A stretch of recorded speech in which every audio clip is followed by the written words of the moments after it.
Hi, I'm Myra Castro. The Clean Power Alliance is delivering clean electricity to 3 million people throughout both Los Angeles and Ventura counties in California with a new facility in Kern County. Hi, I'm David Compton. The Oxnard Harbor Commissioners make a bold commitment to decarbonize their operations at the Port of Hueneme after receiving some big new grants.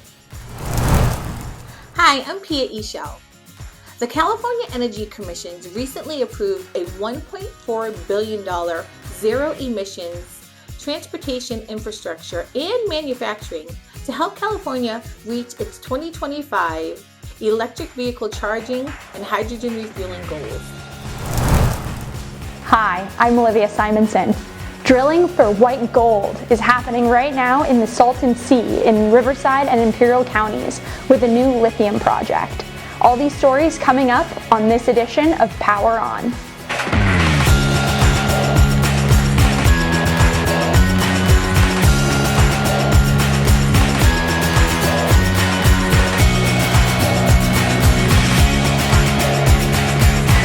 This episode of PowerON is sponsored by California Natural Resources Group, your local energy company meeting California's needs today while transitioning us to the green energy future of tomorrow. Clean Power Alliance has taken further action to continue delivering clean electricity to 3 million people they serve in Los Angeles and Ventura counties. CPA is now receiving 100 megawatts of clean energy storage capacity from TerraGen's Edward Sanborn Solar Plus Storage Facility located in Kern County. TerraGens has teamed up with Mortensen, which is the full engineering, procurement, and construction contractor on both the solar and energy storage scopes of the project. First Solar is supplying the solar modules with LG Chem and Samsung supplying the many batteries for the project. However, one of the most interesting aspects of the project is its offtake customer. TerraGen and Starbucks have entered into an agreement which will see the company purchase 24 megawatts of solar power and 5.5 megawatts of battery energy storage from the facility, supplying clean renewable energy for more than 500 Starbucks stores throughout California. We'll be right back with more PowerON after this brief message from our sponsor. Ventura County has a history rich in oil and gas production. However, as our county and our world has evolved, we realize the need to create a sustainable energy future for our children. We grew up here, raised our families, and worked the land in Ventura County for nearly 100 years. Now we've come back, bringing with us a new vision to the oil and gas operations that we've recently acquired. Not only does our vision include continuing to produce oil and gas in a responsible environmental manner, but it also includes building green, sustainable energy sources side by side our oil and gas production wherever geographically and environmentally possible. We're proud to call Ventura County our new home and be your responsible energy neighbors. We look forward to leading California into the green energy future it deserves. We are Cal Energy.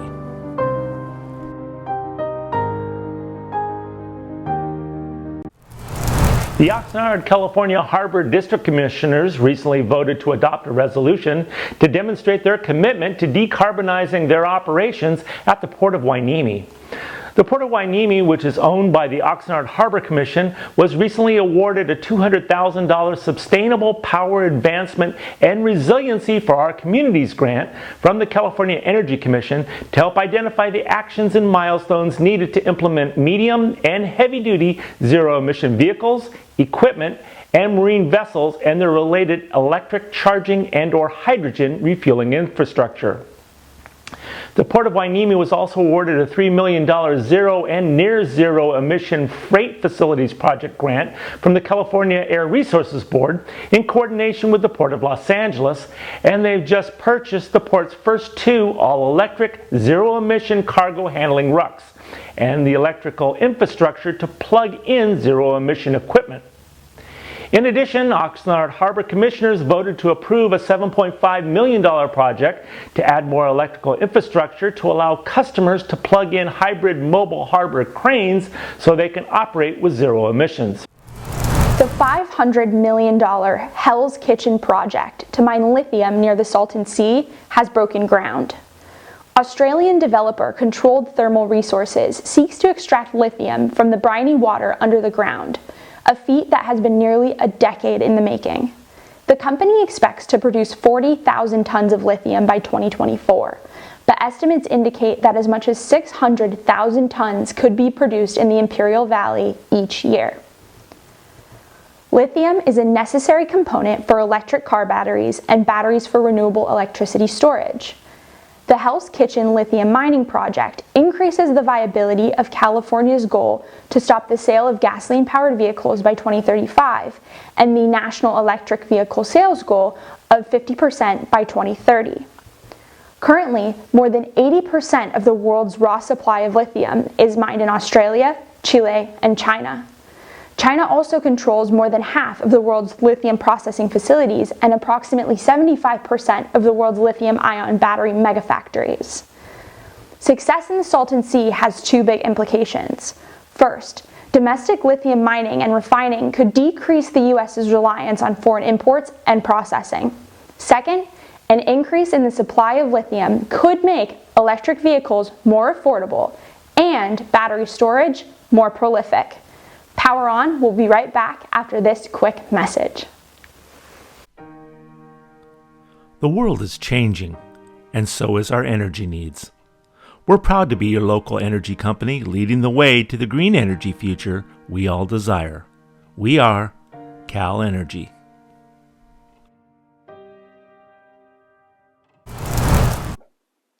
The California Energy Commission recently approved a 3-year, $1.4 billion plan to help California achieve its 2025 electric vehicle charging and hydrogen refueling goals. The plan closes the funding gap to speed up the state's zero-emission vehicle, or ZEV, infrastructure build-out and support of Governor Gavin Newsom's order to phase out the sale of new gasoline-powered passenger vehicles by 2035. The plan focuses on ZEV infrastructure build-out with nearly 80% of the available funding going to charging stations or hydrogen refueling. The investments from the plan are front-loaded to help ensure the public adoption of ZEVs is not stymied by the lack of infrastructure. The plan also calls out for medium and heavy-duty infrastructure, including funding for infrastructure for 1,000 zero-emission school buses, 1,000 zero-emission transit buses, and 1,150 zero-emission drayage trucks. The CEC remains committed to the goal of providing at least 50% of the funds from this plan to projects that benefit priority populations, including low-income and disadvantaged communities. Well, that's it for this edition of Power On. If you're watching us on YouTube, don't forget to click that little red subscribe button. On behalf of all of us here at Power On, thanks for watching.